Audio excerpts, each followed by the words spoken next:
الحمد لله نحمده ونستعينه ونستغفره ونؤمن به ونتوكل عليه ونعوذ بالله من شرور أنفسنا ومن سيئات أعمالنا من يهده الله فلا مضل له ومن يضلله فلا هادي له ونشهد أن لا إله إلا الله وحده لا شريك له ونشهد أن سيدنا وحبيبنا وسندنا ومولانا محمد صلى الله تعالى عليه وسلم قال النبي صلى الله عليه وسلم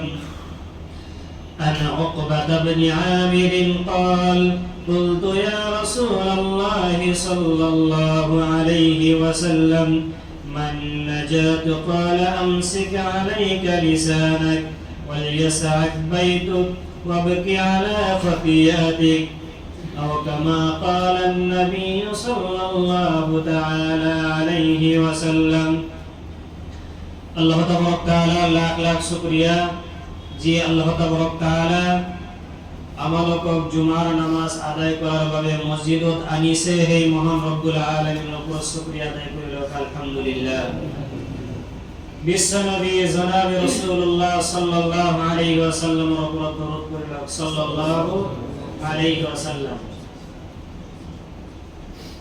আল্লাহ তাবারক তাআলা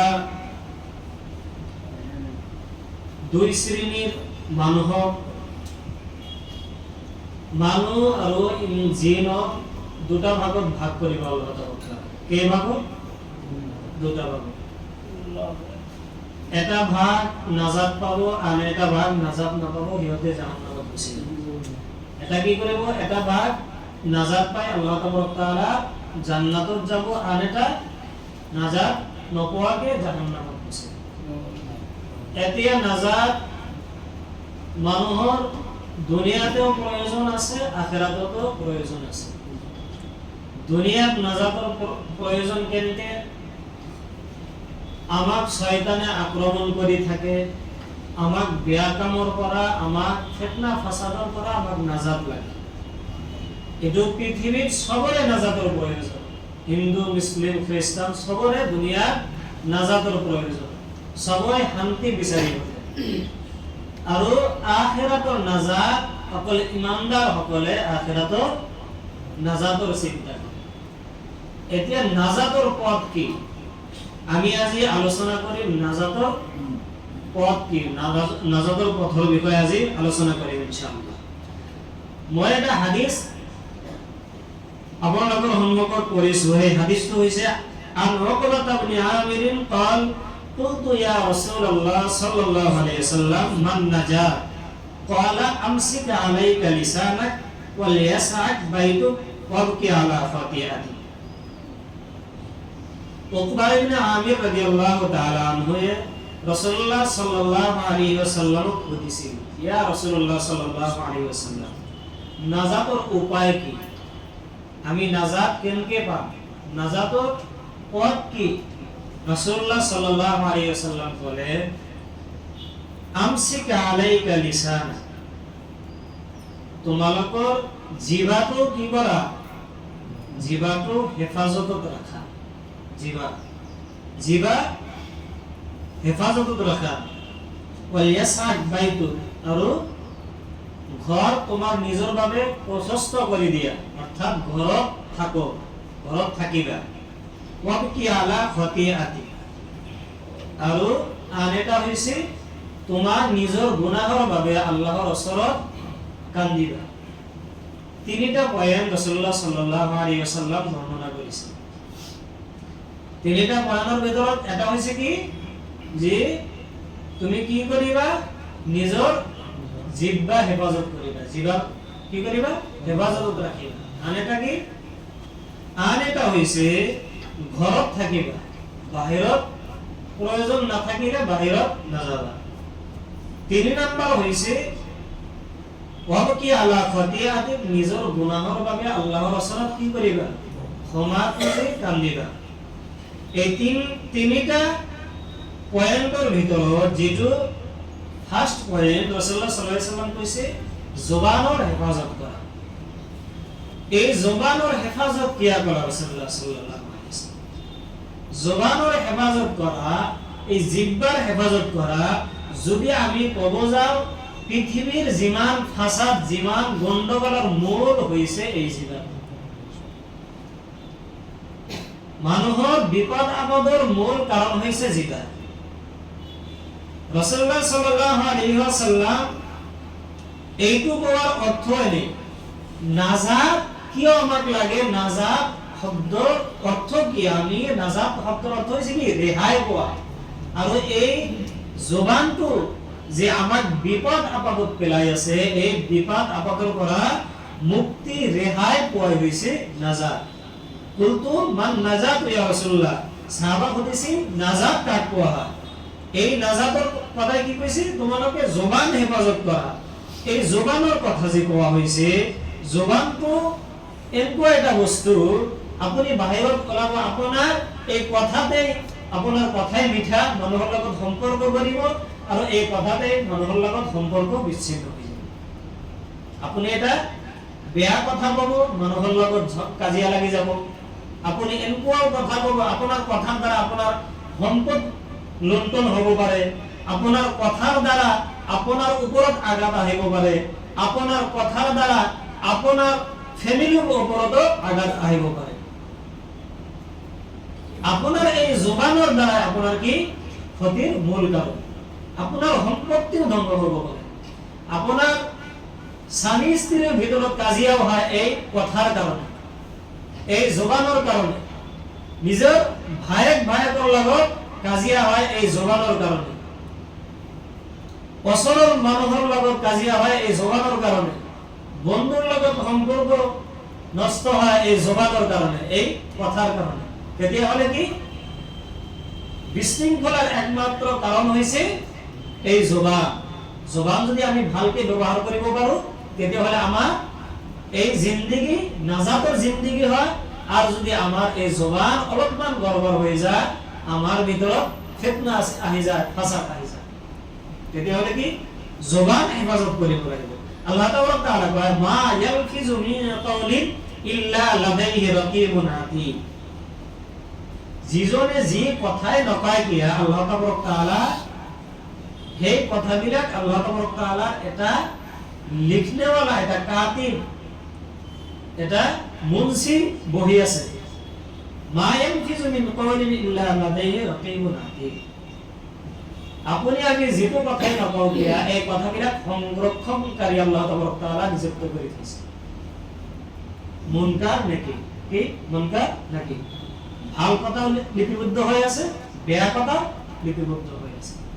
আপুনি যিটোই নকৰা কিয়া আপোনাৰ সেইবিলাক কি মা ইয়ালফিজু মিন কাউলি, আপোনাৰ এটা এটা শব্দ সেইবিলাকো আল্লাহ তাআলা যি সংৰক্ষণকাৰী বহাই থৈছে, সিহঁতে সংৰক্ষণ কৰি আছে। তেতিয়াহ'লে কি এই জবানৰ দ্বাৰা আমাৰ দুনিয়াতেও ক্ষতি হ'ব, আখিৰাততো ক্ষতি হ'ব। এই জবানৰ দ্বাৰা মানুহৰ কিমান ক্ষতি হ'ব পাৰে? এই জবানৰ মানুহৰ গিবত কৰি থাকে, কোনোবাক এনে দুশ্মনৰ কাৰণে, দেখবা নোৱাৰাৰ কাৰণে যিটো কাম সেইজন ব্যক্তি কৰাই নাই সেই অপবাদ দি থাকে, এনেকুৱাও কৰি থাকে গিবত।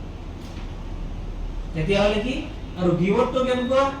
আল গীবাতু আসাদ্দু মিনাজ জিনা, জিনাতকৈ শক্তিশালী গুনাহ গীবত। আমি যাচাই বাছাই নকৰো, আমাৰ অকল কথা লাগে, এই কথা শুনা পালে আমি বেলেগৰ ওচৰত পৌঁছাই দিওঁ। আৰু এনেকুৱাও লাগে যাক দেখবা নোৱাৰো, তাক যদি অলপমান মানে সি যদি যিমানে ভাল নহয় কিয়া তাৰ খোজকাঢ়োতে বেয়া লাগব, মোৰ তাৰ কথা পতা আচৰণত বেয়া লাগব, মানে মই তাক দেখব নোৱাৰো। এই হৈছে আমাৰ অৱস্থা। আৰু আমি তাক দেখবাৰ নোৱাৰো, সেইকাৰণে সি যিবিলাক বস্তু কৰাই নাই, যিবিলাক কাম কৰাই নাই, সেইবিলাক আমি কি কৰো? আমি সেইবিলাক কথা তাৰ ওপৰত কি কৰি যাওঁ, অভিশাপ দিয়ে যাওঁ, নাইবা কোনোবাক অভিশাপ দি দাও, কোনোবাক গিবত কৰি দাও, এগুলা কি জবানৰ দ্বাৰা হয়। তেতিয়াহ'লে জবানৰ দ্বাৰা কি হয়? সকলোতকৈ বেছি ক্ষতি হয়। রাসূলুল্লাহ সাল্লাল্লাহু আলাইহি ওয়াসাল্লামের এটা হাদিস, আন সুফিয়ান ইবনে আব্দুল্লাহ সাকাফি রাদিয়াল্লাহু তাআলা আনহু قال قلت يا رسول الله صلى الله عليه وسلم حدثني بأمر أعتصم به।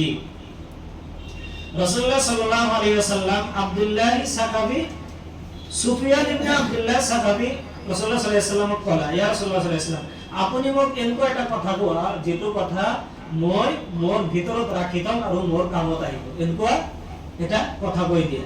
রাসূলুল্লাহ সাল্লাল্লাহু আলাইহি ওয়াসাল্লাম কি কলা? কুল রাব্বি আল্লাহ সুম্মা ইসতাকিম, তুমি কোৱা আল্লাহ তাআলা মোৰ পৰৱৰ্তীগাৰ, আল্লাহ তাআলা মোৰ ৰব, আৰু কি ইয়াৰ ওপৰত অটল থাকা, এই কথাৰ ওপৰত কি থাকা? অটল থাকা। যেনে বহুত ইমানদাৰ আছে পৃথিৱীৰ বুকুত, সবে আমি ইমানদাৰ দাবী কৰি থাকো। ইমানদাৰ দাবী কৰি থাকিলেই নহ'ব, শেষলৈকে ইমানদাৰ থাকিব লাগিব। নহ'লে আপুনি জানেনে কাবা শৰীফৰ এটা ইমাম আছিল, আদিল আল কালবানী, এই কাবা শৰীফৰ ইমাম আছিল। সেইজন ব্যক্তি এতিয়া বৰ্তমান যুগত কি মডেল, বৰ্তমান সময়ত সেইজন ফিল্ম কৰি আছে, এড কৰি আছে।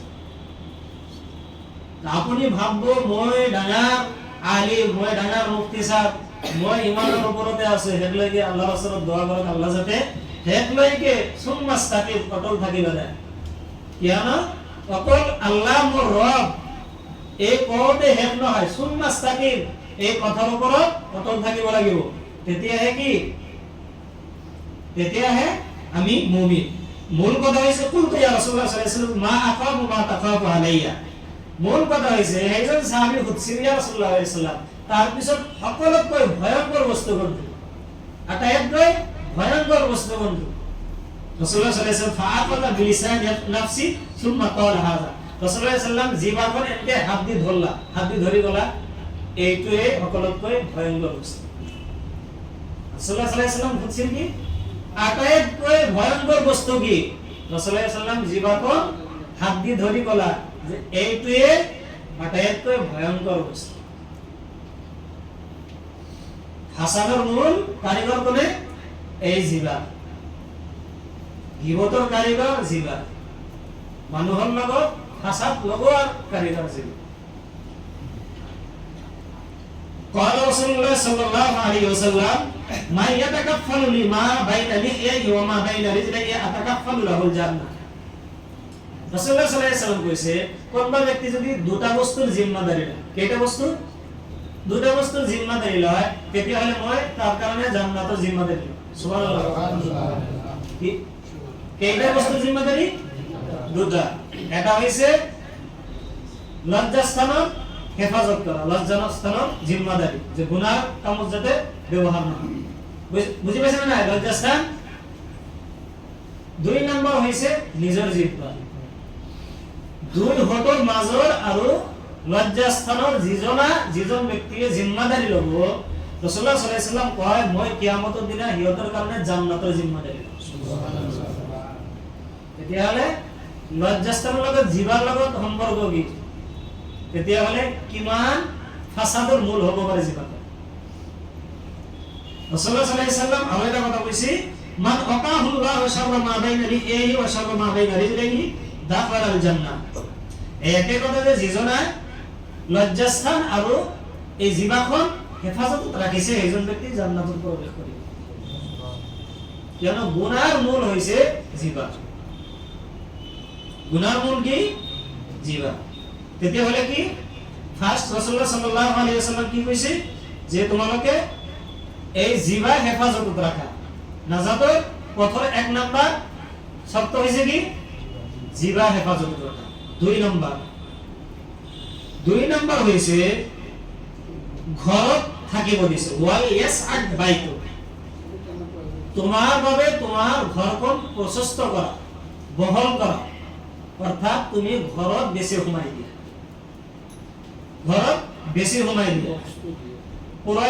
প্ৰয়োজন যদি নাথাকে বাহিৰত নাযাবা, কাৰণ আপুনি ঘৰত যদি সোমাই দেয়, আপোনাৰ ফ্যামিলিক সোমাই দিয়ক, আপোনাৰ সন্তানক সোমাই দিয়ক, সন্তানৰ লগত সম্পৰ্ক ভাল থাকিব।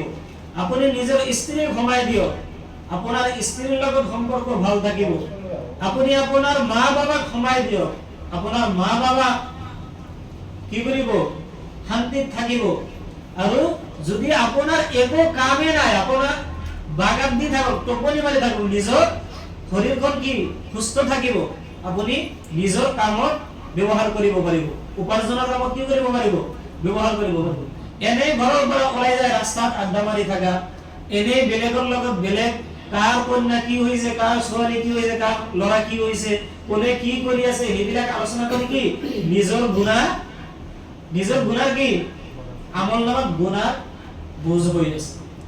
তেতিয়াহ'লে ৰাসূলুল্লাহ সাল্লাল্লাহু আলাইহি wasallam কি কৈছে, এইবিলাক গুনাহৰ পৰা তুমি কি কৰিবা, হেফাজত থাকিবা। তুমি যদি ঘৰত থাকা, বাহিৰত আহিবা, এজনৰ লগত সাক্ষাৎ হ'ব, তাৰ লগত কাৰ কিহৰ কথা, যিবোৰ বিৰাট কথাৰ মূল্য নাই সেইবিলাক কথা পাতি থাকিবা।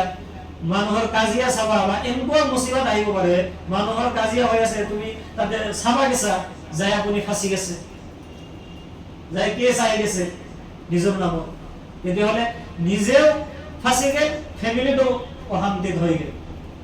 তেতিয়াহ'লে কি ঘৰত থকা হৈছে মাহফুজ, হেফাজতত থকা। এনে বিনা প্ৰয়োজনত বাহিৰত ঘূৰা ফুৰা কৰবা ৰাসূলুল্লাহ সাল্লাল্লাহু আলাইহি wasallam মানা কৰিছে, যে বিনা প্ৰয়োজনত ইয়াসাক বাইতু, তুমি ঘৰত বেছি সোমাই দিয়া, ঘৰত থাকা।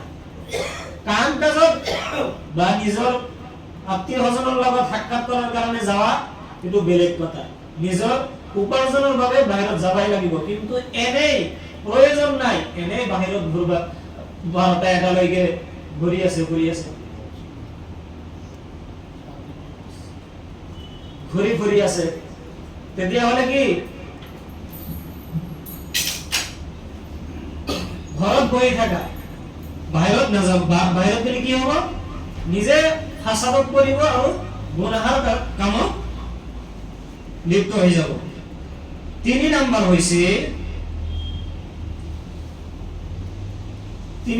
হৈছে ওয়াকতি আলা খতিআতি, নিজৰ গুনাহৰ বাবে আল্লাহৰ ওচৰত তওবা কৰি আল্লাহৰ ওচৰত কান্দি থাকা।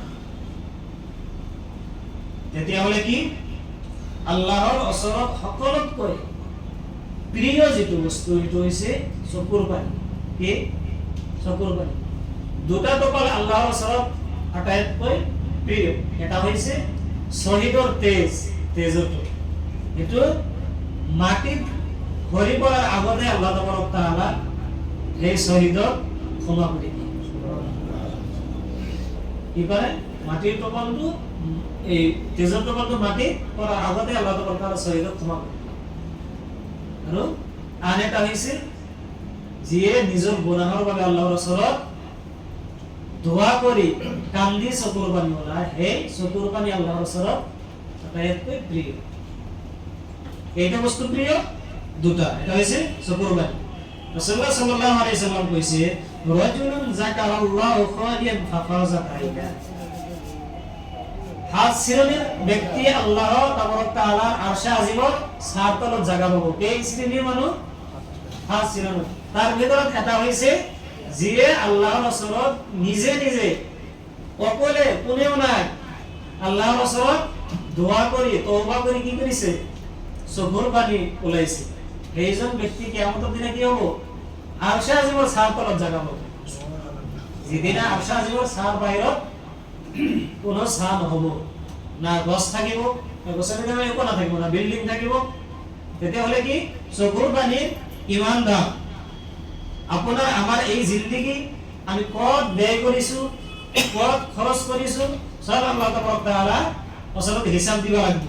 আমি এনেই বাহিৰত ঘূৰা ফুৰি কৰি আমাৰ জিন্দগী আমি নিজেই বৰবাদ কৰি আছো, সেইবিলাক আল্লাহ তাআলাৰ ওচৰত হিচাপ দিব লাগিব। আমি ৰাতিৰ 2টা 3টালৈকে বাহিৰত এনে আড্ডা মাৰি আছো, মোবাইল চাই আছো, গেম খেলি আছো, হজম নাই। কিয়নো আমি জানো আমাৰ 4 ওয়াক্ত নামাজ আল্লাহ তাআলা ফরজ করেছে, হয় না? কে ওয়াক্ত নামাজ ফরজ করেছে আল্লাহ তাআলা? 4 ওয়াক্ত, হয় না? 5 ওয়াক্ত। তেতিয়াহ'লে ফজৰত নাহে মানুহ কেনে হ'ব? ফজৰত তেতিয়ানে আহিব পাৰিব যেতিয়ানে ইশাৰ পিছত খানা খায়, খানা খাব লাগে ইশাৰ আগতেই, কিন্তু যদিও ইশাৰ পিছত আমাৰ খানা আগতে নহয়, যিমান সোনকালে কৰে খানা খাই টোপনি মাৰা। কিন্তু আমাৰ কামেই নাই, এনেই মোবাইল এটা কিনছো ডাঙৰ চাই 50,000 1 লাখ 1.5 লাখ টাকা দি, আৰু পাবজি না ফ্ৰি ফায়াৰ কি কয় সেই খেলি থাকে ৰাতেৰ 2টা 2:30টা লৈকে। ফজৰ ক'ত পাবো?